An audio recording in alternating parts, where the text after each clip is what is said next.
Hi, hello, నమస్తే. Welcome to BVR TV official. మిత్రులారా, నేను మీ బీవీఆర్ రావుని. అయితే మీరు ఇంతకుముందు వీడియోలో చూశారు రేవంత్ రెడ్డి చేసిన వ్యాఖ్యలు.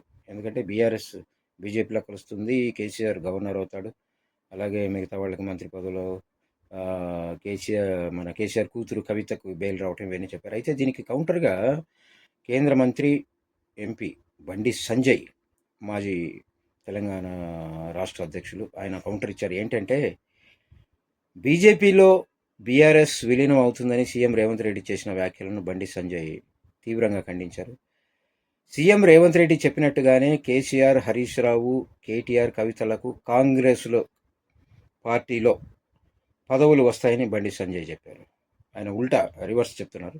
త్వరలోనే బీఆర్ఎస్ పార్టీ కాంగ్రెస్ పార్టీలో విలీనం అవుతుందని, కేసీఆర్ను ఏఐసీసీ వర్కింగ్ ప్రెసిడెంట్ చేస్తారని, కేటీఆర్ను పీసీసీ చీఫ్ చేస్తే హరీష్ రావుకు మంత్రి పదవి, కవితకు రాజ్యసభ పదవులు ఖాయంగా దక్కుతాయని బండి సంజయ్ చాలా వ్యంగ్యంగా ఆరోపించారు. అంతేకాదు, త్వరలో రాజ్యసభ ఎన్నికలు వస్తున్నాయని గుర్తు చేస్తూ కవితను కాంగ్రెస్ పక్షాన రాజ్యసభకు పంపినా ఆశ్చర్యపోనక్కర్లేదని చెప్పారు. ఫోన్ ట్యాపింగ్ కేసు, ఇతర కేసుల్లో రాష్ట్ర ప్రభుత్వం కేసీఆర్, కేటీఆర్, హరీష్ రావులను ఎందుకు అరెస్టు చేయడం లేదని ఆయన అనుమానం వ్యక్తం చేశారు. గతంలోనూ బీఆర్ఎస్తో పొత్తు పెట్టుకున్న చరిత్ర కాంగ్రెస్కు ఉందని, మంత్రి పదవులు పంచుకున్న చరిత్ర కాంగ్రెస్కు ఉందని బండి సంజయ్ ఈ సందర్భంగా పేర్కొనడం గమనార్హం.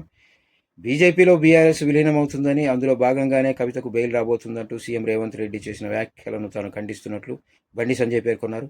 కవితకు బెయిల్ ఇవ్వాలా వద్దా అనేది కోర్టు పరిధిలోని అంశమని వివరించారు ఆయన. అంతేకాదు, కవిత బెయిల్కు బీజేపీకి ఏం సంబంధం అని ప్రశ్నించారు. అలాగంటే మనీష్ సిసోడియాకు బెయిల్ వచ్చిందని, ఆప్ ఏమైనా బీజేపీలో విలీనమైందా అని అడిగారు.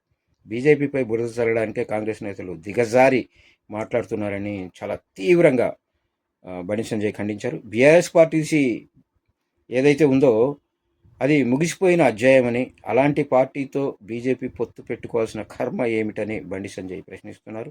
నిజానికి కాంగ్రెస్ పార్టీనే బీఆర్ఎస్ను విలీనం చేసుకోవాలని తహతహలాడుతోంది అన్నారు ఆయన. త్వరలోనే కాంగ్రెస్ పార్టీలో బీజేపీ విలీనం ఖాయమని బండి సంజయ్ బల్లగుద్ది మరీ చెప్తున్నారు. అయ్యా, బీఆర్ఎస్ మరి బీజేపీలో కలుస్తుందా, కాంగ్రెస్లో కలుస్తుందా? మీరిద్దరూ వాగ్వాదాలు చేసుకుంటూ రాష్ట్ర ప్రజల్ని పిచ్చోళం చేస్తున్నారు. సరే, ముందు సంక్షేమాన్ని చూడండి, అంతే.